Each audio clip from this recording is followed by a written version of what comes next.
Eka zangu nadhani mnazijua. Nikianzisha flow kuna wakuzingua. Zile story za Dar es Salaam, Dar es Salaam, na tukasema tuweze kumsogelea Baba Angela, na hii inaitwa mpaka home, kwenye mjengo wa Baba Angela. Unyama baba Kama kaa niko sijui kama unajua kuchana wewe. Mimi nachana kaka, sema yani kuna namna tulikuwa tunatafuta kwanza attention na kule wakajichanganya. Mwenye sinaona michano ndugu yangu ile ya Ngunya chini, sijui nani wapi nani huyu Shafi Brand chini, sijui nani chini, yani niko top. Ulikuwa unamaanisha nini sasa kuimba vile? Yani unajua bwana tulivyoanza kurap ilikuwa ni kama diss track. Sawa.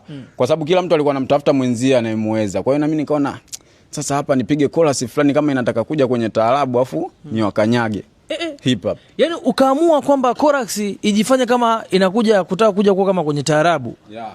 Kwa nini sasa uliamua kufanya hivyo? Ubunifu. Unajua mwanangu sana bwana anataka ubunifu. Yaani usiende kama anavyoenda mwingine. Lazima kidogo uchange afu baadaye upige kitu chako fulani cha tofauti, mtu aone kabisa da huyu kafanya kitu. Na ni kweli watu wameappreciate zigo limeondoka hivi dude. Sasa Alikama amesema anaweka milioni 20 kwenye challenge ile. Wewe umejipanga vipi kukabiliana na hiyo milioni 20 yake aliyoweka? Milioni 20 mimi sina shida nayo. Nilimwambia tu mwishoni wa ile nyimbo anipe 8,000. Na amekupa 8,000? Amekupa? Bado sijapewa, na ngoja ndugu yangu, nishamwambia kabisa bwana mimi najua kwenye kuchana mimi nimeleta comedy, sina usiliaziwa, lakini 8,000 yangu ikae pembeni Alikama kwa sababu mimi nimelipa studio na kila kitu. Bwana wewe. Na ukiangalia katika hama comedy ambao wamechana mistari yao. Wewe unajiweka katika nafasi gani? Namba 1 bro. Namba 1 afu namba 2 nampa Shafi, yani kama kifungashio. Shafi Brand.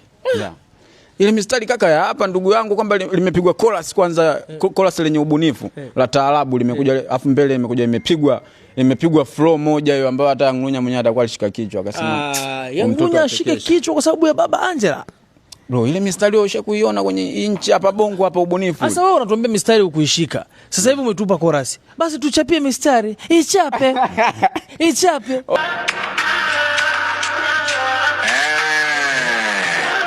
Wamechokoza woza. Angalia tu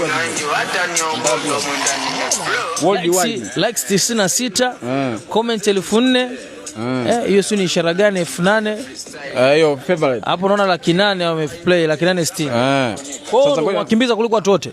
Bro, yani sio simple bro, upate viewers ya. Kwa nini mwafunika wote? Mama Chanja na Asma wakasubiri. Wale kidogo wamenizidi kwa sababu kuna namna walifanya collaboration.